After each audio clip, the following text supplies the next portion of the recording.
Well, Alison, thank you very much indeed for the welcome and for the invitation to share with you today. It's a very great privilege to be here and to reflect with you on the challenge, particularly the challenge of the city in relation especially to the city of Glasgow.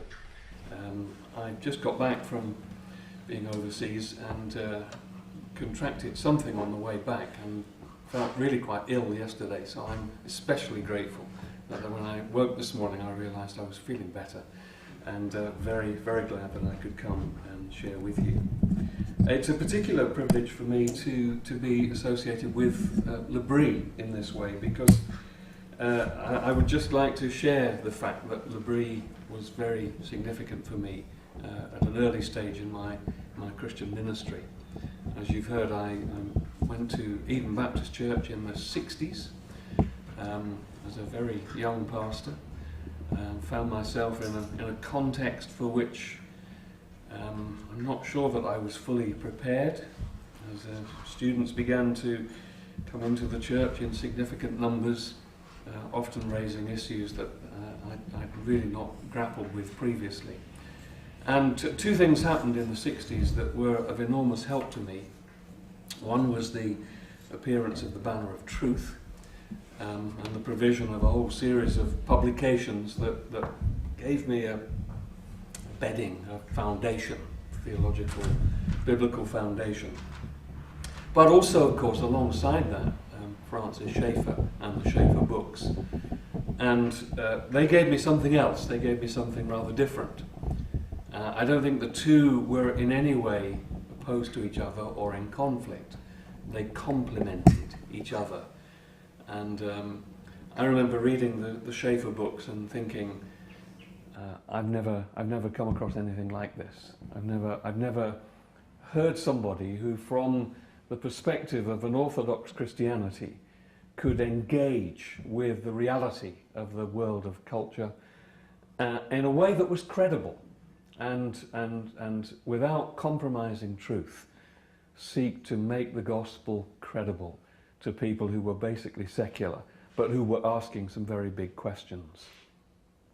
And I particularly remember the only time I ever actually heard Schaeffer was when he came to Cambridge. And it was, of course, the 60s, a time of tremendous change. There were all sorts of weird and wonderful things going on in the culture, but also in Christian circles. Jesus people, all kinds of very unusual evangelistic initiatives. And I remember being invited to go to a session in which Francis Schaeffer was engaging with a group of philosophy students in the University of Cambridge.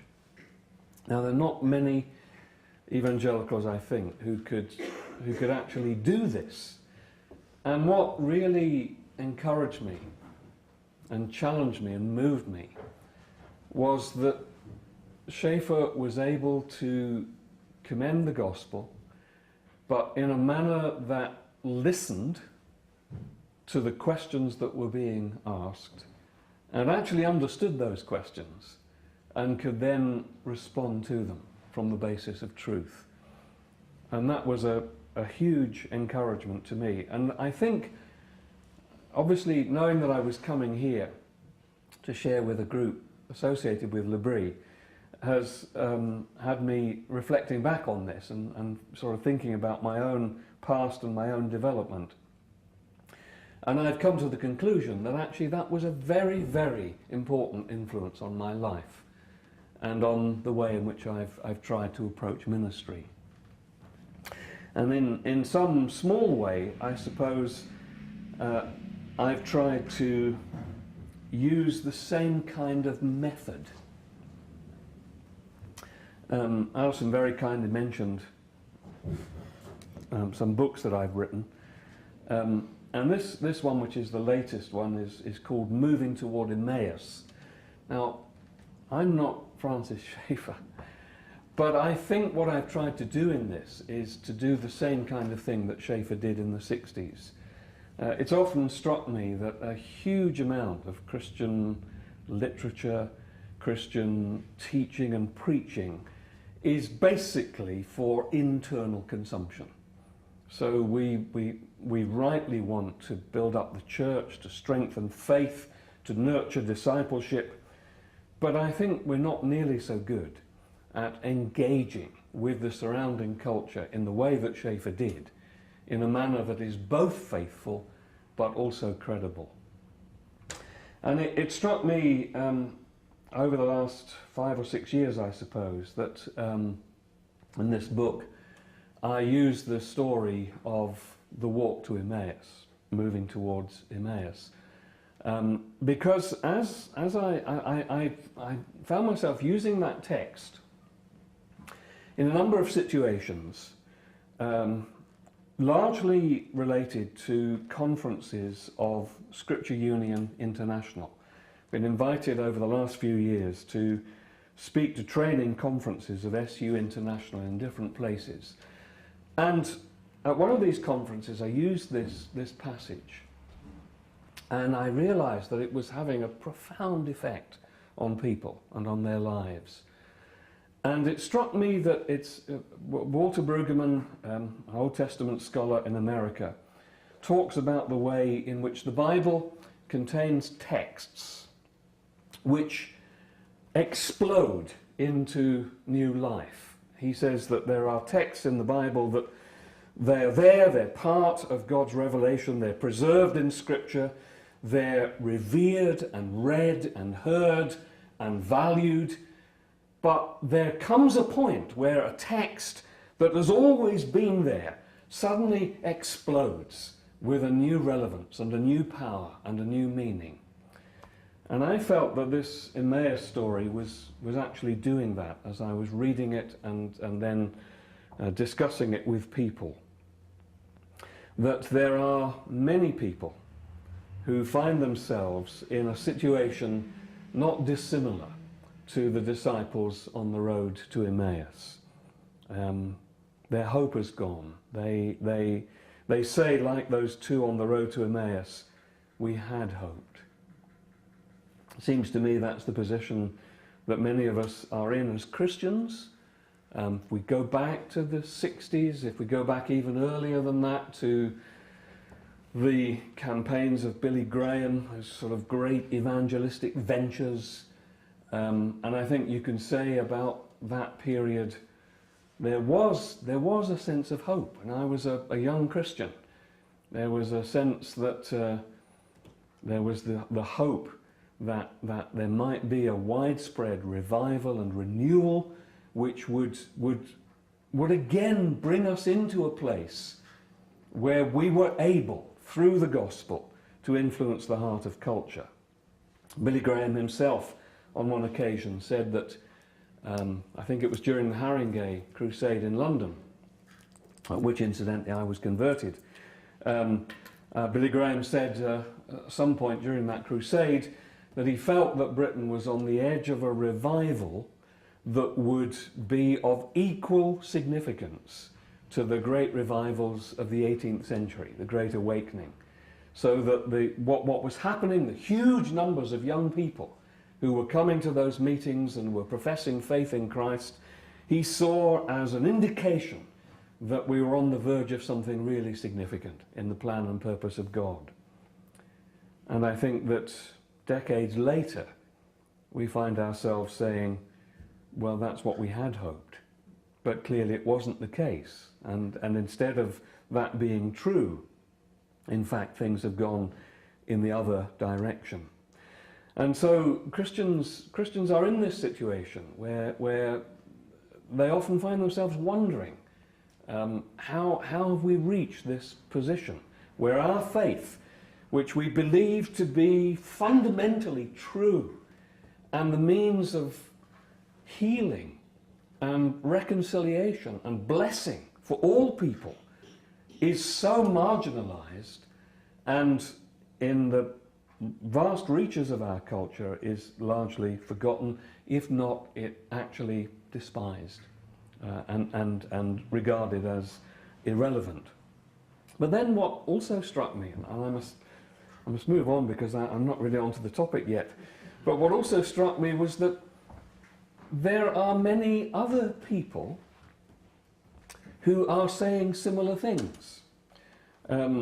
People who are not Christians, people who had very high hopes that through the rejection of faith and the embracing of a secular worldview, they might see the coming of a new world. And they are now in a situation where they too are saying, we had hoped. And it seemed to me that this creates a context in which there's the opportunity for honesty, for dialogue, and for the possibility that the unknown Christ, the anonymous Christ, if you like, the invisible Christ, who came alongside those two as they talked on the road, will also come and accompany us. When I was preparing to write this, I came across a poem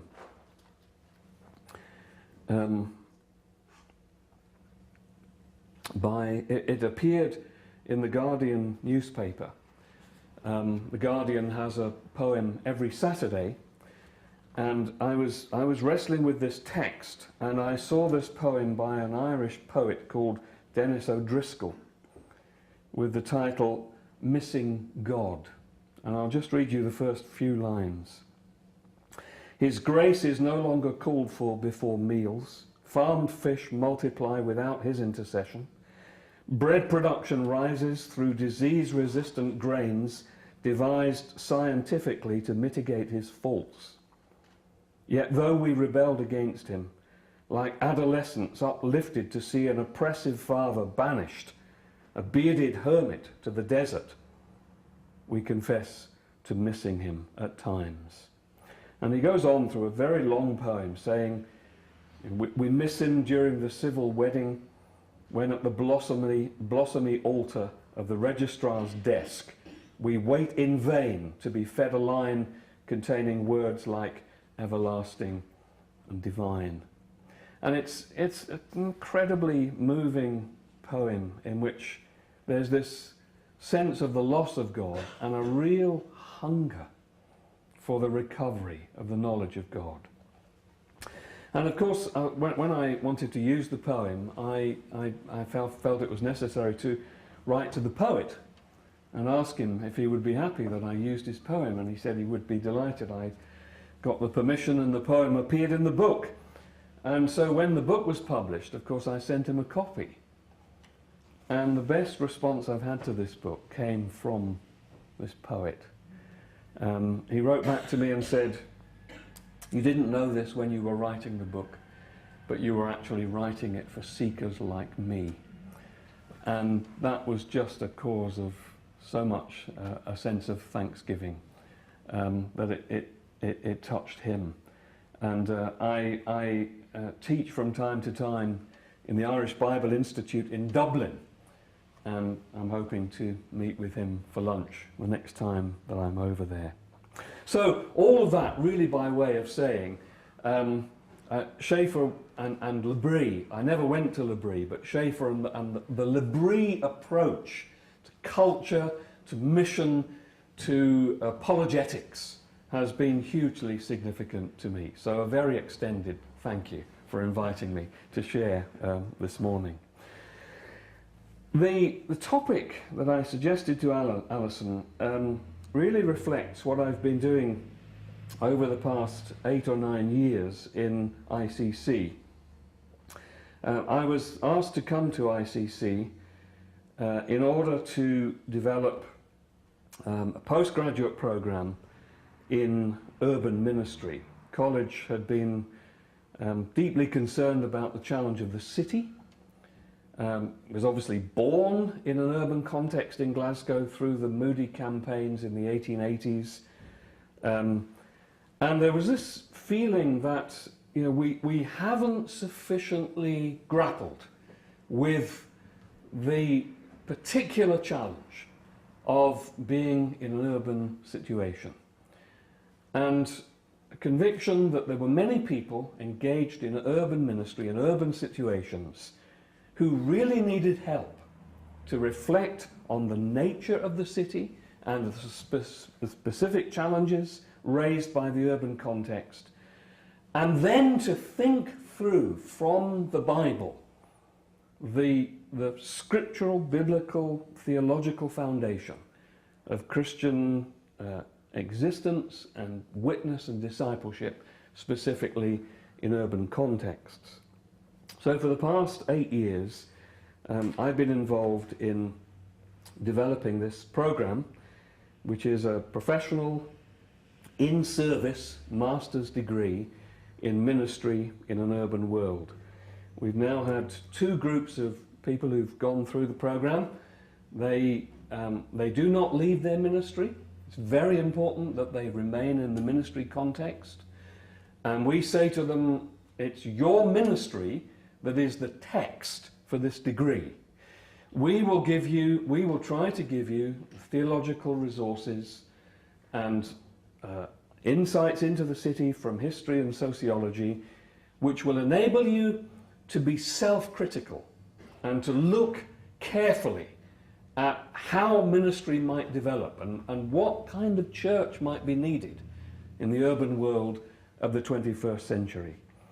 And it's been extremely encouraging. I mean, the students who've come, we haven't had huge groups. We don't want huge groups. It's very important that we have a relatively small cohort of students who bring with them their experience of ministry and share together in a series of residencies in which we engage in teaching, in discussion, in site visits. We go together to the slum of Kibera in Nairobi so that we see the city in a global perspective. The last cohort, we did a 3rd city visit and had 5 days in the city of Berlin. In order, we saw a different type of city in Europe, and that was the most fantastic experience. Berlin is such an interesting city. So this is what I've been immersed in, living with, over the past 8 years. And I thought that this morning I'd like to share with you some of the ways in which I've been involved in reflection, in particular on the city of Glasgow. And so the title is From Gospel City to Style City, Changing Perceptions of Glasgow.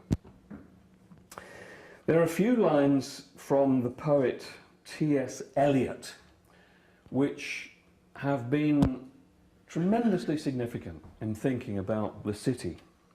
Let me just read them to you.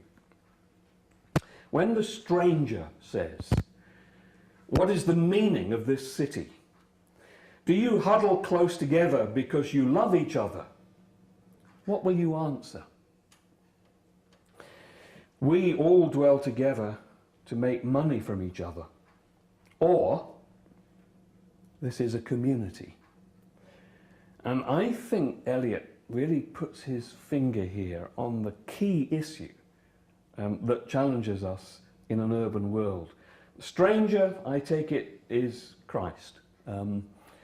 Throughout the poem, the stranger keeps appearing. Eliot describes him as the one person who knows how to ask questions.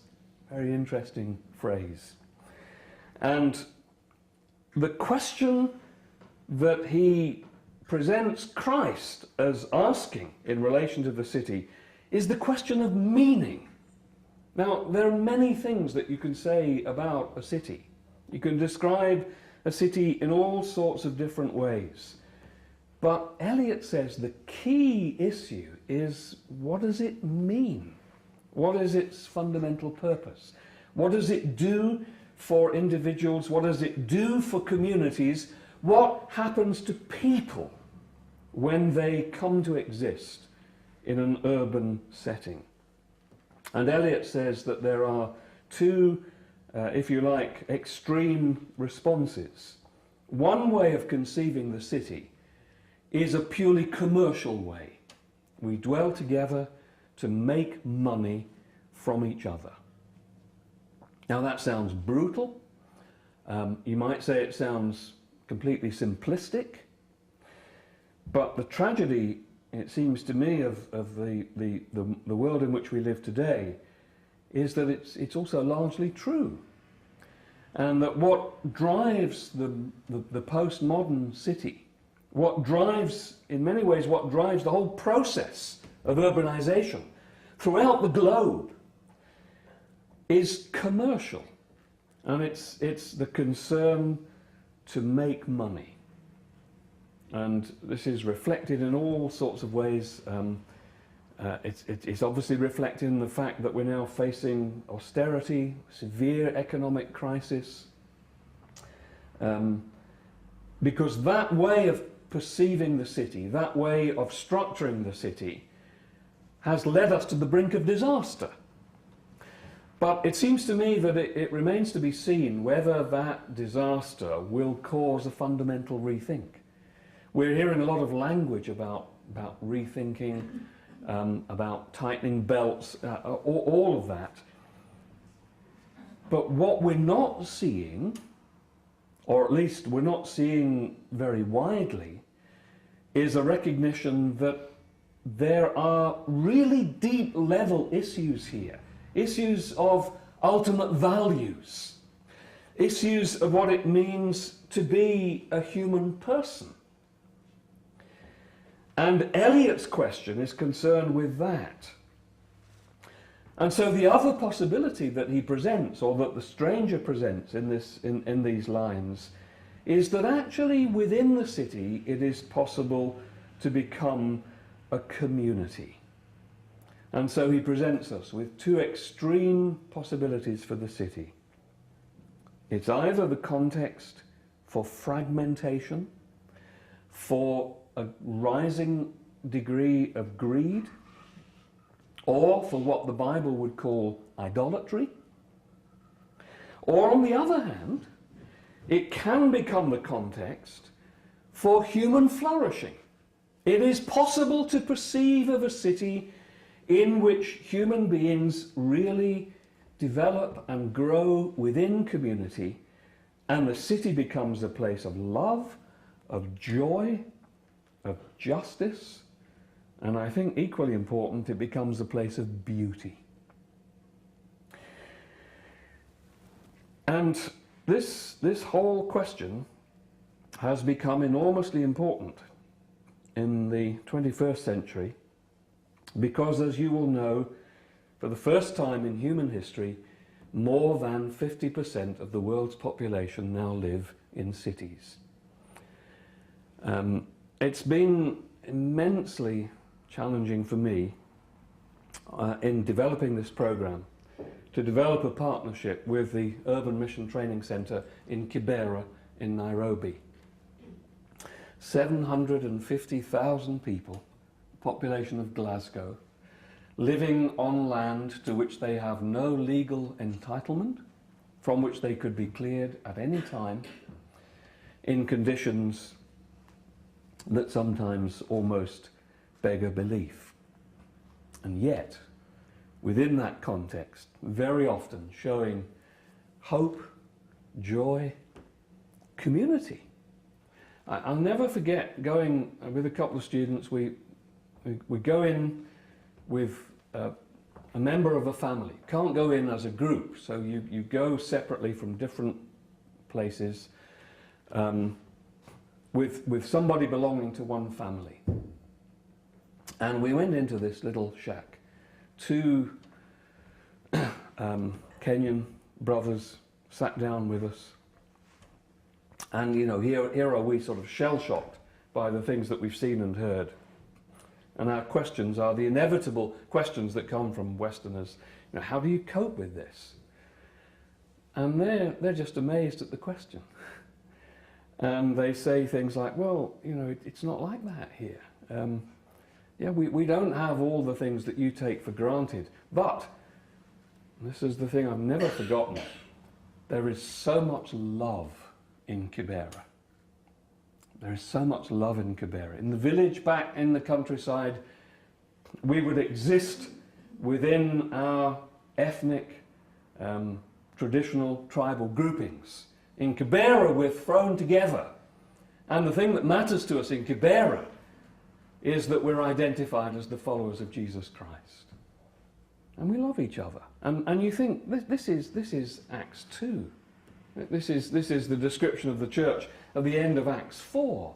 These are people who live in contexts of enormous poverty and great struggle and difficulty.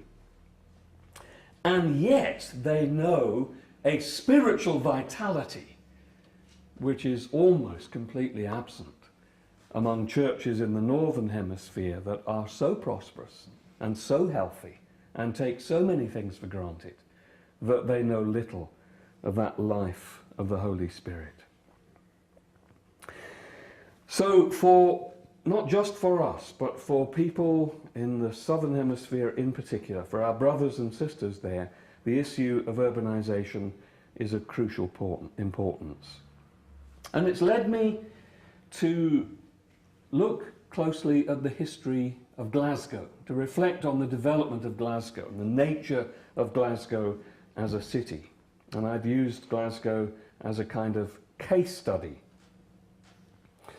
I ought to acknowledge that there are a couple of scholars whose work has helped me. Their names are Maria Kaika and Corinna Talin.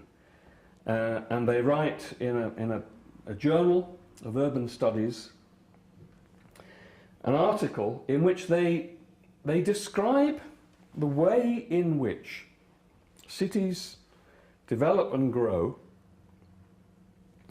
and at certain times particular buildings become iconic. So you have a particular building which, if you like, is the centre of power. That building is enormously important. And then over time, power begins to move somewhere else. And that building, if it remains standing, becomes a monument. And now there's another building which is the real centre of life and activity and power in the city. And this process keeps on going across the centuries. And this provided me with a way of reading the city, interpreting the city, if you like, by looking at its skyline, asking why particular buildings were important at particular times, and where are the buildings that are significant now, and what does their significance say to us. And very briefly, I'm going to mention 5 phases which are really based on this article, and apply them to Glasgow. And the first phase is the phase in which we have what can be described as the sacred city. The sacred city. A city which is united, really, by a particular confession of faith. It can happen, it happened in the ancient world. All the early cities were sacred cities. I've just come back from Spain, and I spent 3 days in the city of Avila, probably the most perfectly preserved walled city in Europe. And you have this sense of the wall enclosing an area which becomes sacred. So within that space there is security. Outside there are all sorts of dangers. When you look at the development of early cities, they all have walls, they all have temples, and they all have palaces. So the temple, the palace, and the wall become the key constructions in the earliest cities. And I thought of Glasgow in relation to this. And it seemed to me that you could describe early Glasgow clustered around its cathedral as a sacred city. This is Glasgow during the period of Christendom. Christian faith is dominant. It provides the basic worldview for all of the citizens. And of course, because the cathedral is very close to ICC, I've spent a lot of time there. And actually, I've really grown to love that building and to love the precinct. And you can stand on the opposite side of the road to the cathedral and just let your eye run across that part of the skyline, and there's a sense in which you've got the whole of Christian history before you. Cathedral going back to Celtic times, with very important associations with some of the Celtic saints. Statue of John Knox rising up on the necropolis, overlooking the city, holding the Bible out over Glasgow, which of course reminds us of the importance of the Reformation and the original motto of Glasgow, which we all know: let Glasgow flourish by the preaching of God's word and the praising of his name. You've got the statue of David Livingstone, a reminder of the missionary movement and the wonderful panels around the base of that Livingstone statue. And then just to the right, there's a statue of the great Victorian preacher Norman MacLeod, who was the minister of the Barony parish. Really significant and important ministry. So there before you is Glasgow, the sacred city. Glasgow, the city that is deeply influenced by Christian culture. Glasgow as a city where truth and justice and holiness are extremely important. And you might be able to argue that in that phase of the history of Glasgow, what mattered was a sense of community, and that the enormous power of money was controlled.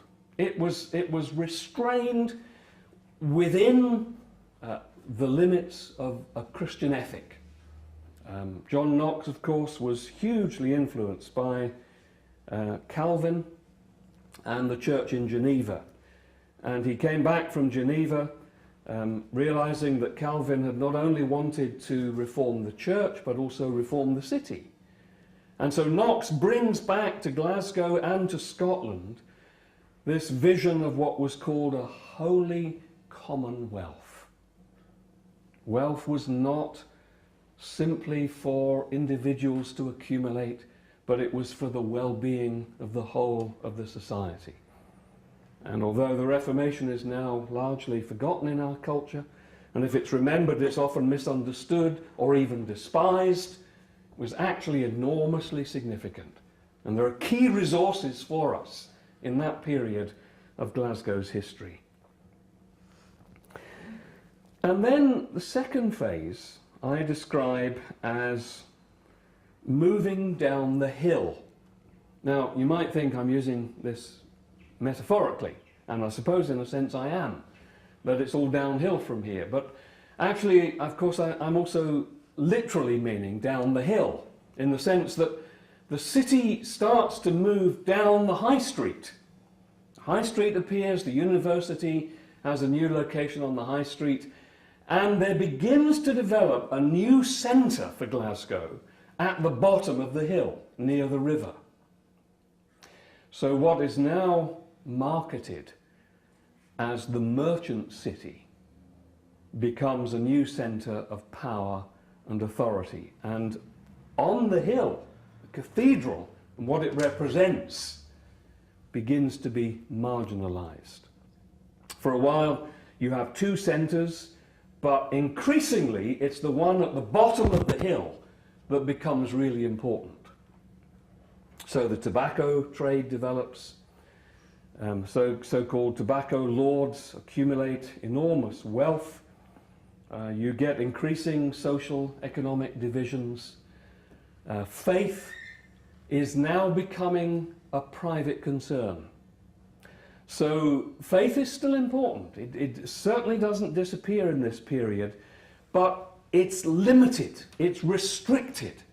It can't any longer offer guidance or critique or challenge in relation to the big political and economic issues of the day. An example of this can be seen in a theologian called Robert Woodrow, who in 1709 said this. He worried about the judgment of God that would come on the city because of the sin of our too great fondness for trade. So now you're getting theologians who are saying money is taking over. People are becoming so absolutely transformed by the love of ownership, by possession, by material advancement, that we're in grave danger of, in effect, turning God into somebody completely marginal. So money power was escaping from the control of ethics, and faith was increasingly becoming privatized. That leads us to the third stage, and I call this the forest of symbols, where in the first phase you have a few buildings that stand out on the skyline, particularly the cathedral. And then down the hill, you still see in Glasgow certain buildings that represent that period of the growth of a commercial culture. In the next stage, which is really the stage of industrialization, when Glasgow really takes off, you get a whole series of new buildings. City halls, the railway stations, the banks. Banks become very important buildings. Banks never look shabby.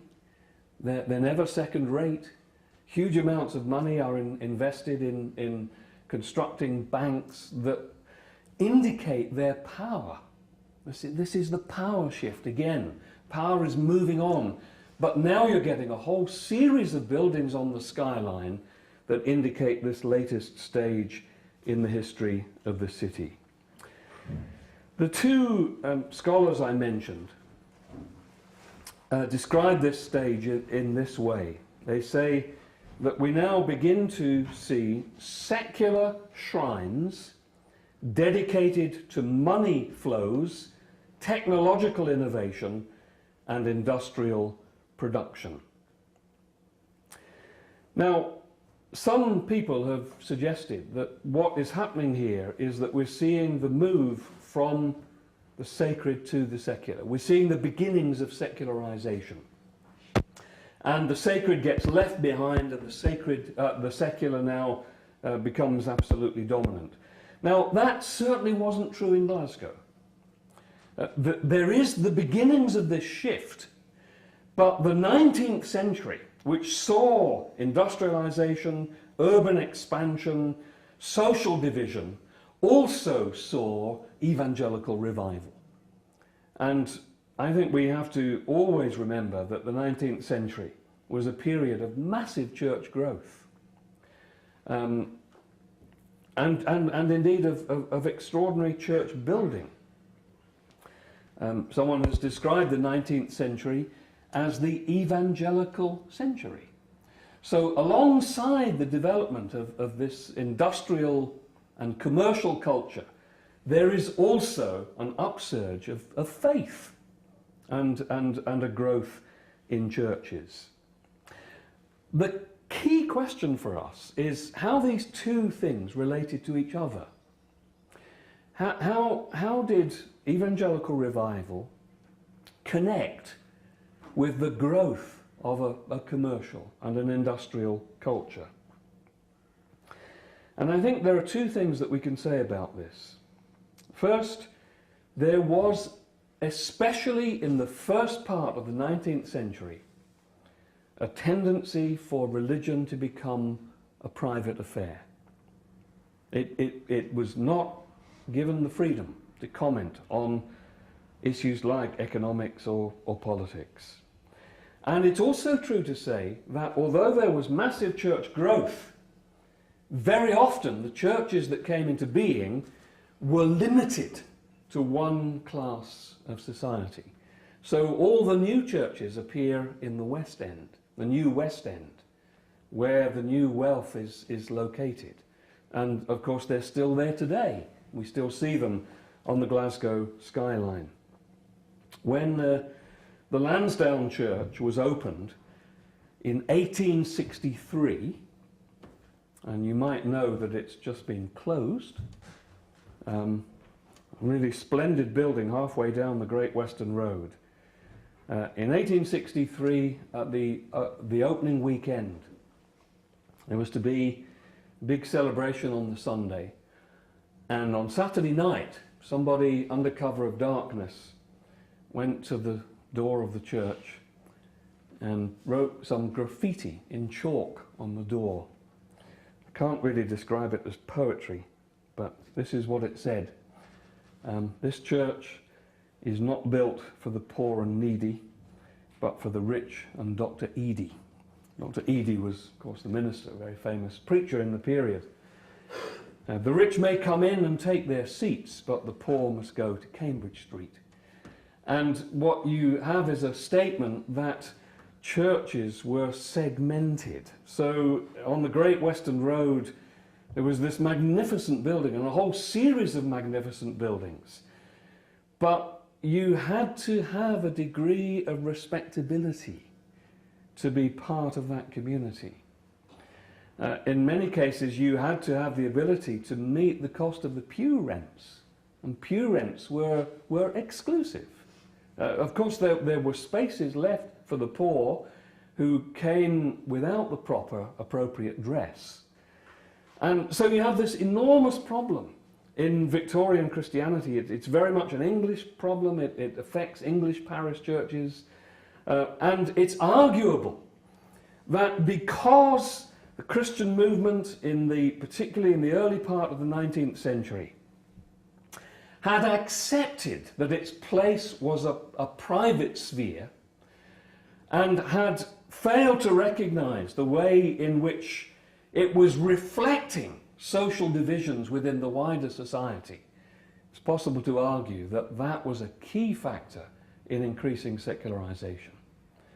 And that particularly among the poor in the East End, people suffering tremendous poverty, really not at all unlike what I've seen in Kibera in Nairobi, that led to working class movements that concluded faith was an obstacle to progress rather than a support and an encouragement for it.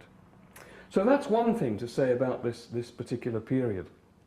But the other side of the coin is this. In the second half of the 19th century, there is a change, and many Christians suddenly become aware that they have a responsibility for the city, and that they can't enjoy private wealth and affluence and ignore the conditions in which many of their fellow citizens are living. And you get a new mood in many churches in Glasgow. You get preachers who begin to preach in a prophetic way and who begin to see that social ethics are really significant, that they're part of the gospel, and that the gospel must not only bring about individual conversion, but social transformation. And it would be possible to illustrate this in a number of ways. Let me just give you two examples. We all know about the water that comes from Loch Katrine. What sometimes is not known is that scheme to bring clean water into the city of Glasgow was largely the result of evangelical activism. That preachers in the West End began to support that scheme. They realized that the lack of clean water was causing terrible diseases, particularly in the East End. And although this would mean higher taxation in the West End, Christians began to say, well, this is our duty. And although there was a lot of opposition to the scheme and its cost, I think it's possible to demonstrate that evangelical Christian activists, many of whom got involved in local politics and ended up in the city halls, so that they worked across party lines on the basis of their evangelical faith, made a real and significant difference within the city of Glasgow. The other thing to say is that among the working class, among the poor, there was also a recognition that whatever the church might have done, Jesus could be the saviour of the poor. Many of you will know of Bob Holman, who's worked for so many years in Easterhouse, now in retirement on the other side of Glasgow. And Bob has recently published a biography of Keir Hardie, founder of the Independent Labour Party. If there was time, we could talk about Hardie and his story, but it's an extraordinary story. A man growing up in extreme poverty, just desperate conditions, and encountering a Christianity that failed to allow the gospel to shape its attitude toward wealth, toward the needy. And he might well have turned against Christ. But instead, he began to read the New Testament for himself. And Hardie is tremendously drawn to Jesus Christ. And he becomes, as you know, politically engaged, a founder of trade unions, demands justice, challenges hypocrisy.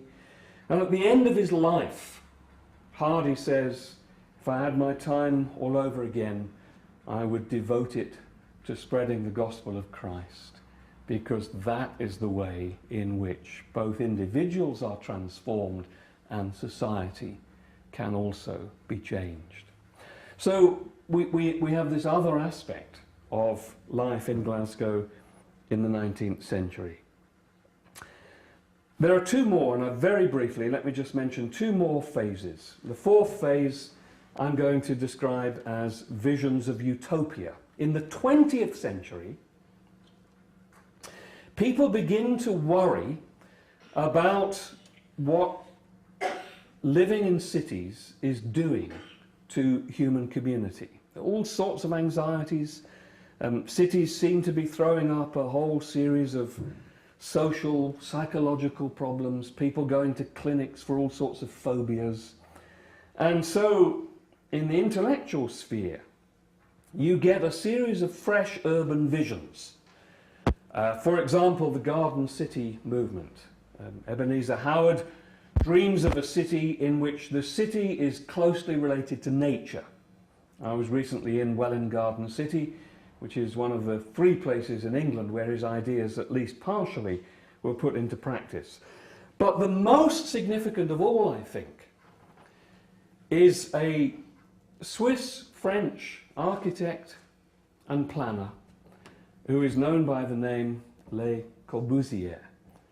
And he comes up with this vision of a new kind of city. City, he says, that will be rationally planned to the last detail.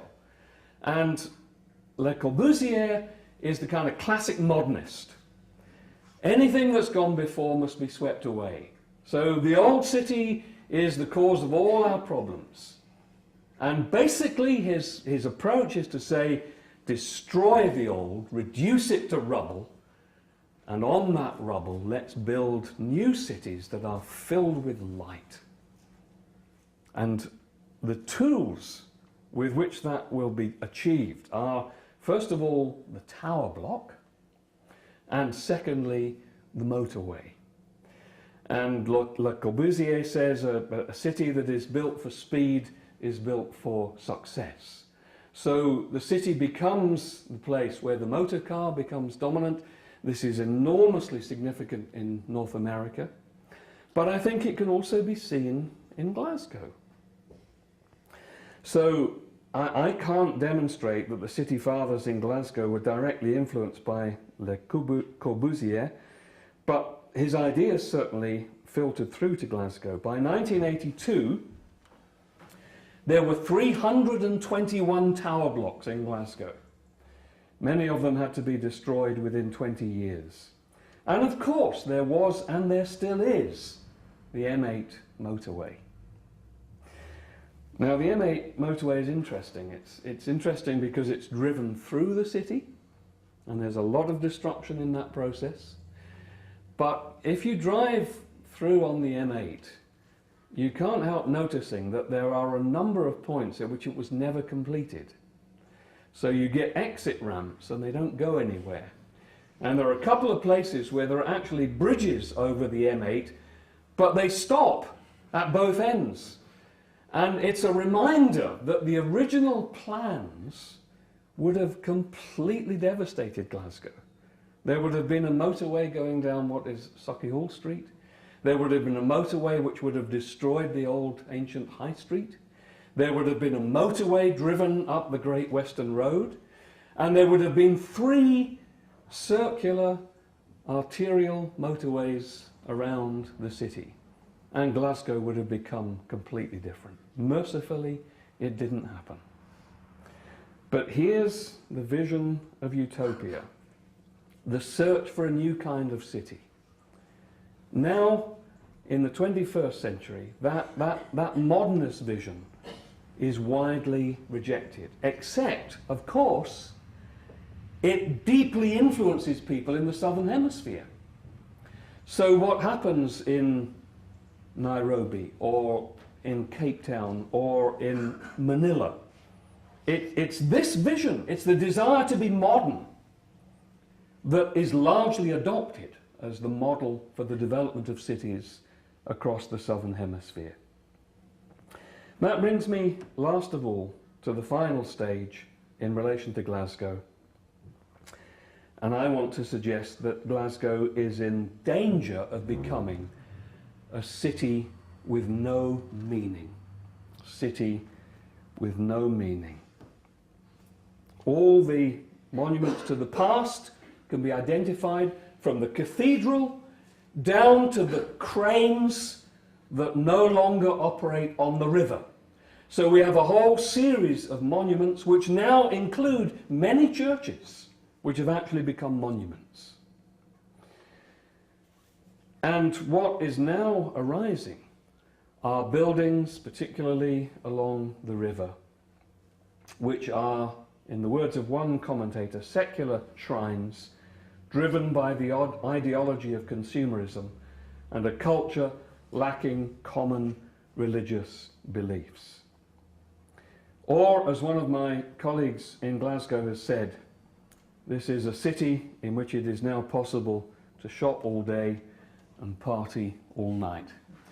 And we're in grave danger of ending up at the wrong end of the spectrum that was provided by Eliot's poem at the beginning.